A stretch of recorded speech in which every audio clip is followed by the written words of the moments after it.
January 1945. East Prussia. The Third Reich was collapsing.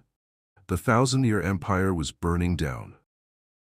To the west, the Americans and British were crossing the Rhine. But to the east, something much more terrifying was approaching. The Red Army. For the civilians of East Prussia, the Soviet soldiers were not just an opposing army. They were the bringers of the apocalypse. Years of Nazi propaganda had painted the Soviets as monsters, but the reality of war had turned men into monsters. Word spread from village to village. Names of towns like Nemmersdorf were whispered with trembling lips. Stories of massacre, of crucifixion, of women and girls nailed to barn doors. The Soviet juggernaut was fueled by a thirst for vengeance for the 20 million Russians killed by the Germans. And so, the Great Flight began. Operation Hannibal, the largest sea evacuation in human history. Millions of Germans left their homes. They took only what they could carry: suitcases filled with family photos, silverware, warm clothes. They walked into the white void of the Baltic winter. The temperature dropped to 20 degrees below zero. The roads were paved with ice and dead bodies. Mothers pushed prams through snowdrifts until their hands turned black from frostbite. Horses collapsed and were eaten raw by starving refugees. If you stopped walking, you froze. If you fell behind, the tanks would crush you. Their only hope lay to the north, the port of Gotenhofen, where the great gray ships were waiting to take them away. Sitting in the harbor of Gotenhofen was a giant, the Wilhelm Gustloff. Before the war, she had been a dream ship, the flagship of the Nazi Strength Through Joy program. She was designed to give German workers a taste of luxury. Cruises to Norway, sunbathing on the deck, music, laughter. She was a symbol of a paradise that Hitler had promised. But now, the white paint was gone. She was painted a dull military gray. For years she had sat in the harbor, serving as a floating barracks for U-boat crews. She was rusty. She smelled of diesel, cabbage, and stale sweat. She was no longer a cruise ship. She was a lifeboat. This ship was designed to carry roughly 1,900 passengers and crew, but the crowd waiting on the dock numbered in the tens of thousands. The scene at the harbor was chaos. A sea of humanity pressing against the iron gates. Women screaming, children crying, old men praying. The fear was a physical smell in the air, the smell of wet wool, unwashed bodies, and sheer terror. Everyone wanted on. They knew that if they stayed on the dock, the Russians would arrive in days. To stay meant death. To get on the ship meant life. The boarding process began in an orderly fashion. Passes were checked, names were listed, but as the crowds grew, order collapsed. Desperate mothers threw their children over the heads of the crowd, hoping someone on the gangway would catch them. People climbed up the mooring ropes. They squeezed through cargo bay doors. The crew stopped counting. 2,000, 3,000, 5,000, the ship swallowed them all. They filled the cabins, then the hallways, then the stairwells.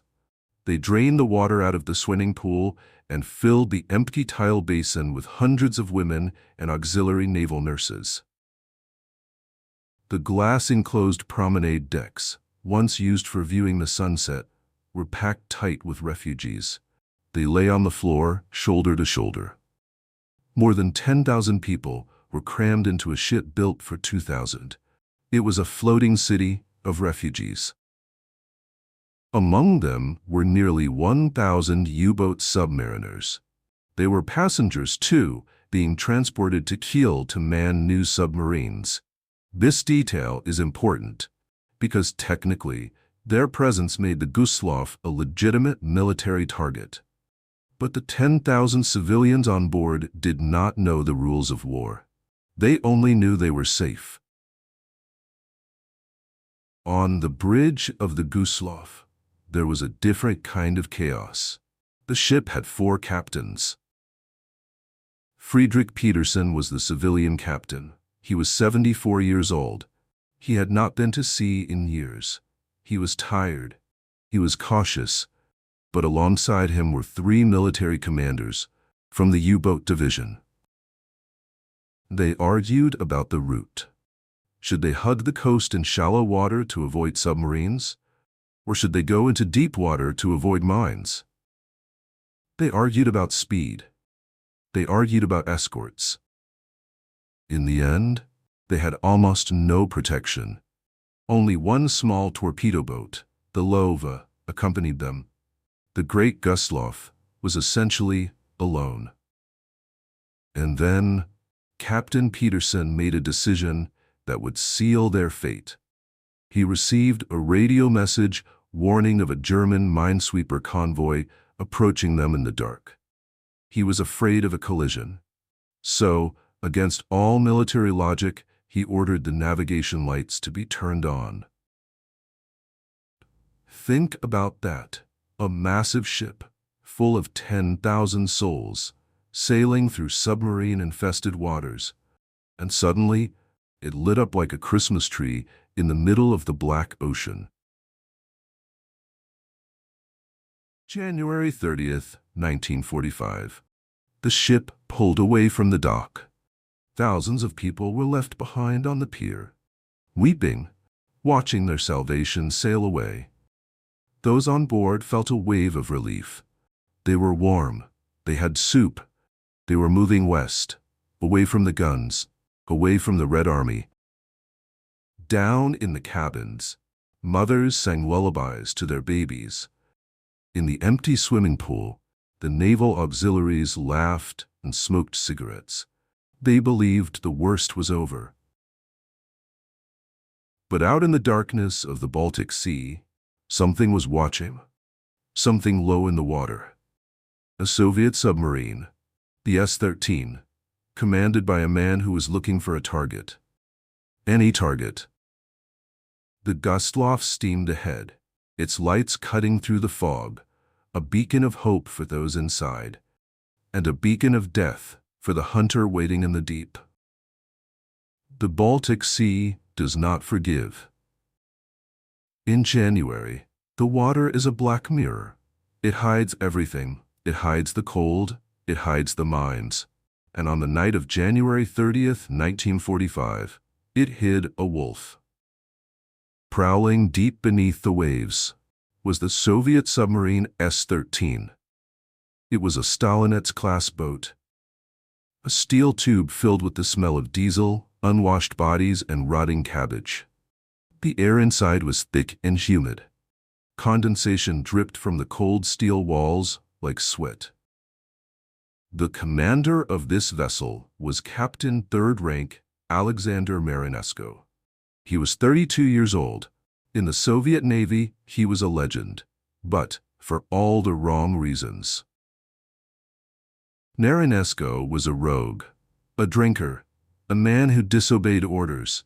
Just weeks before, he had disappeared for days in a Finnish port, rumored to be with a woman, while his crew waited.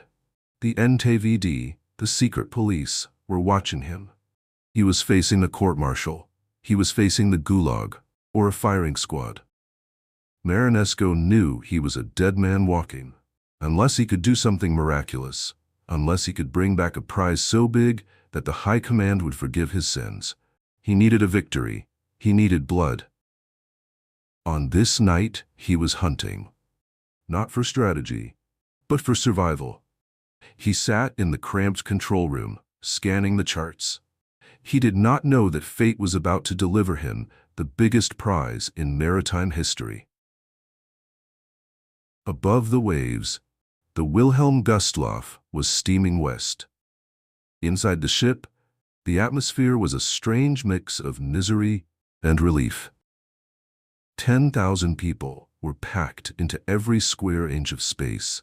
In the corridors, people slept sitting up, shoulder to shoulder. The air was foul. The toilets had backed up hours ago. But they were alive. They were moving away from the Red Army. Every turn of the propeller was a promise of safety. But on the bridge of the Gustloff, a fatal argument was ending. The four captains had disagreed on everything: speed, course, escorts. And now, lights. Captain Peterson, the old civilian master, was terrified of a collision. A radio message had warned them of a German minesweeper convoy in the area. The night was pitch black. The fog was thick. If they hit a minesweeper, they would sink. So he gave the order: turn on the navigation lights. It was suicide. In the middle of a war zone, in waters infested with enemy submarines. The massive ship suddenly illuminated. Red and green navigation lights cut through the darkness. For a submarine commander, it was not just a target. It was a gift. On the S-13, a lookout shouted, "Lights on the horizon."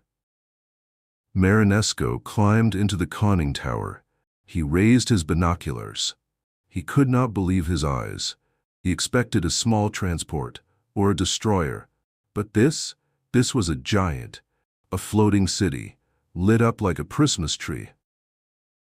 He didn't know it was a refugee ship. He didn't know it was filled with 5,000 children. He only saw a Nazi symbol. He saw the tonnage. He saw his salvation. Marinesco made a daring decision. The Gustloff was moving fast, too fast for the submarine to catch underwater. So he ordered the S-13 to surface. He would chase the giant on top of the water using his diesel engines. For 2 hours, the submarine raced through the freezing waves.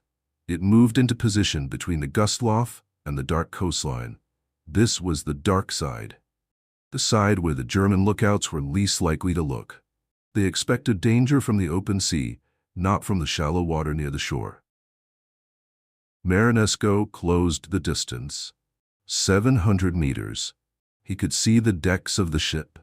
He could almost hear the hum of its engines. The wolf was now walking in the shadow of the prey. It was 9 p.m. Inside the Gustloff, the ship broadcast a speech by Adolf Hitler over the loudspeakers. It was the anniversary of the Nazi rise to power. The hollow voice of the dictator echoed through the crowded hallways. Most people didn't listen. They were too tired. They just wanted to sleep. Below the waves, Marinesco was ready. He ordered 4 torpedo tubes to be flooded. But these were not just machines of war. They were messages. In the Soviet Navy, it was a tradition to paint slogans on the torpedoes.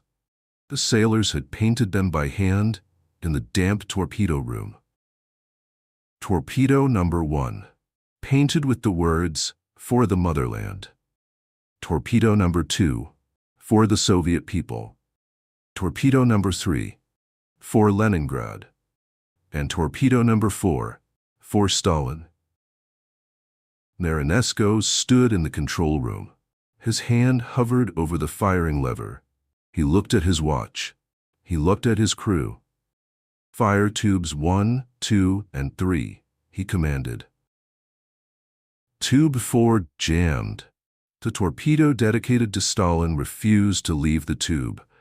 The sailors frantically hammered on it to prevent it from detonating inside the submarine. But the first 3 were away. 3 white wakes streaked across the black water. On the Gustloff, the music was playing. Some passengers were eating soup. Mothers were tucking their children into makeshift beds on the floor. They did not hear the torpedoes.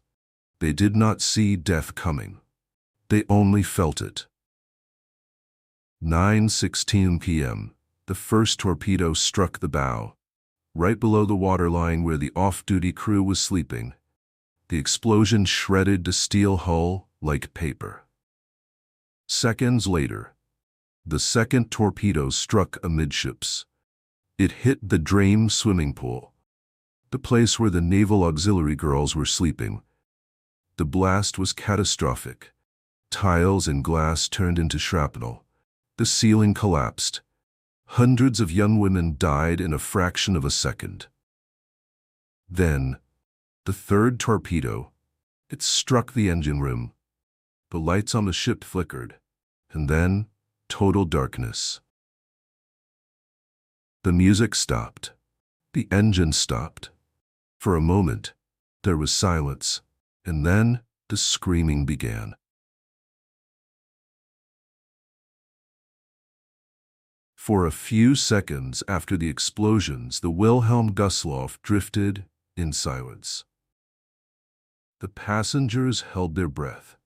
They waited for the captain to come on the loudspeakers. They waited to be told it was a mistake, a mine, something fixable. But the loudspeakers were dead. The lights flickered and died, plunging the corridors into absolute darkness. And then, the floor began to move. The ship listed sharply to port. Dishes slid off tables, suitcases tumbled from racks, and thousands of human bodies were thrown against the steel walls. The realization hit them like a hammer. They were sinking. Panic is a contagion. It spreads faster than fire. In the bowels of the ship, deep below the waterline, the water was already rushing in. It chased the refugees up the stairs. Thousands of people surged toward the upper decks at once. But the Gustloff was a labyrinth. Corridors turned into bottlenecks. Stairwells became crushing machines. Strong men trampled women to get to the doors.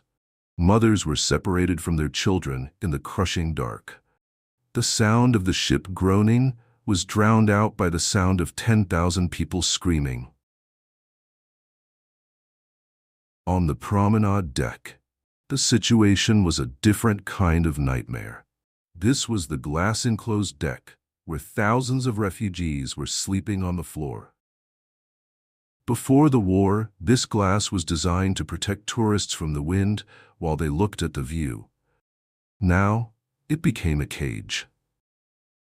As the ship tilted, the refugees slid down the slanted floor.